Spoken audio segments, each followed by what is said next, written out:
discours. Moi, je pense que depuis un mois, François Hollande nous prend pour des gogos. Il nous prend pour des gogos parce qu'il est totalement hors sujet. Le sujet, c'est celui de mensonge, c'est celui du mensonge ou de la vérité, c'est celui de la sincérité et de la probité. Et en fait, on a complètement changé de sujet, et maintenant on est sur le sujet de la transparence. Elle n'est pas si nécessaire. vous poussez la logique de la transparence, non, je dis juste que c'est pas le sujet. C'est pas le sujet de l'affaire Cahuzac. Non, c'est pas le sujet de l'affaire Cahuzac. Et pour une raison simple, c'est que les déclarations de patrimoine que François Hollande a imposées à ses membres du gouvernement, franchement, j'avais un peu pitié pour eux de savoir que Kader Arif avait vendu son Opel Corsa. J'en ai rien à faire. Et c'est pas pour ça que c'est un bon ministre. Et d'ailleurs, je ne sais pas de quoi Kader Arif est un ministre. Donc c'est plutôt ça qui me pose un vrai problème, plutôt que de savoir. Oui, mais enfin, franchement, j'aimerais surtout savoir.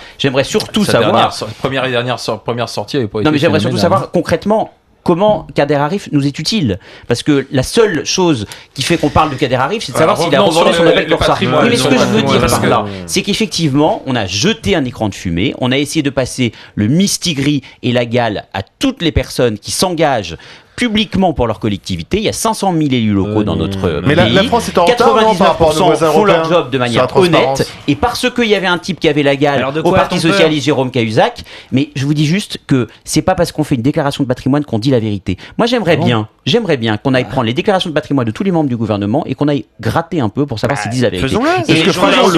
Faisons-le. Et s'il y en a un qui ment, à ce moment-là, il doit être viré. Oui, mais alors là, on est dans la méfiance. Non, justement, parce que le fait, reprenons les déclarations. C'est le fait d'imposer des déclarations de patrimoine à tous les grands élus qui jettent la suspicion sur ces élus, qui posent un principe de défiance, alors que justement